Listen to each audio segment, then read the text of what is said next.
Saya ingin menyampaikan singkat saja, perlu saya luruskan, sepengetahuan saya bahwa khilafah itu bukan ideologi.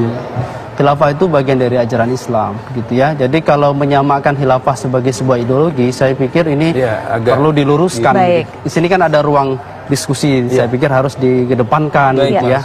Kalaupun ada yang tidak sependapat, saya pikir lebih mengedepankan musyawarah, begitu. Nah ini, kalau terkait tadi penggerudukan, saya pikir kan sudah ada lembaganya masing-masing yang berwenang. Kalau sekolah kan ada yang disebut dengan lembaga inspektorat pengawasnya. Kan mungkin pihak itulah yang kemudian melakukan. Begitu. Nah ini saya pikir ke depan mudah-mudahan persatuan kita gitu ya sesama anak bangsa dikedepankan lah begitu.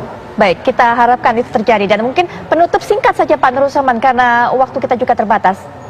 Ya, Hizbut Tahrir itu bukan organisasi dakwah Islamiyah. Mereka adalah organisasi politik yang ingin merubah ideologi Pancasila menjadi khilafah. Soal khilafah itu jadi perdebatan di ulama-ulama Islam. Jadi menurut saya jangan mengklaim bahwa khilafah itu adalah dakwah, itu satu. Kenapa? Kalau dia organisasi dakwah, Hizbut Tahrir tidak akan dilarang di negara-negara Islam. Saudi mereka dilarang, di Turki mereka dilarang, di Irak mereka dilarang, di Syria mereka dilarang, di beberapa negara Islam mereka dilarang. Kalau mereka mengaku sebagai organisasi Islam, maka tentu atau organisasi dakwah mereka tentu tidak dilarang. Indonesia negara Pancasila, wajib hukumnya melarang ideologi lain yang dikembangkan apalagi untuk mengganti Pancasila dan merubah negara kesatuan Republik Indonesia. Itu catatan. Dan prosesnya bukan proses damai, ini prosesnya hukum, Mbak. Baik, Pak Saya Nurul tidak Saman. mau kalau ini prosesnya hukum, karena ini bertentangan dengan ideologi negara. Jadi harus diproses secara hukum, itu tuntutan kami. Baik, Pak Nurul Saman. Kami berharap agar ada tindakan tegas dari aparat pemerintah, terutama Komisi 3, untuk membuat aturan perundang-undangan, mungkin ditambahkan di Undang-Undang Ormas, tentang pelarangan penyebaran paham khilafah dan mendirikan khilafah Islamiyah di Indonesia. Baik. Itu aja, Bik. Kami dapatkan poinnya. Pak Ismail juga mungkin penutup singkat Pak, karena keterbatasan waktu kita. Baik, Pak Ismail, bisa mendengar saya? Halo, halo. Baik, Pak, singkat penutup, Pak.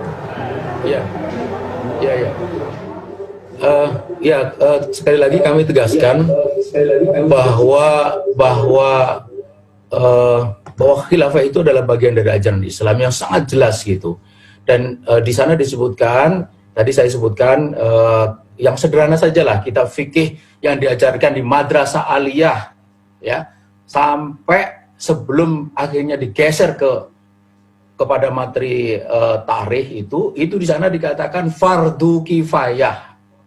Jadi siapa saja yang mengatakan bahwa khilafah itu sesat, khilafah itu bukan ajaran Islam, dia akan berhadapan dengan pemilik ajaran itu. Itulah Allah Subhanahu wa taala. Dan siapa saja muslim yang mengatakan begitu semestinya tidak pantas dilakukan itu. Karena apa? Karena setiap muslim pasti memahami bahwa fardu kifayah itu adalah fardu bagi seluruh kaum muslimin gitu. Dan itu jelas sekali. Karena itulah maka tidak salahnya juga seorang muslim itu menghalangi dakwah saudaranya yang lain gitu. Kalau soal dibubarkan itu Masyumi juga dibubarkan. Apakah otomatis Masyumi itu salah?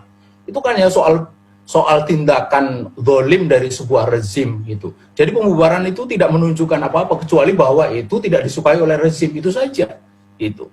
Karena banyak juga yang benar yang salah, yang korup, ya kan? Kelompok yang korup, partai yang korup, ini biarkan saja. Malah diberi kekuasaan luar biasa.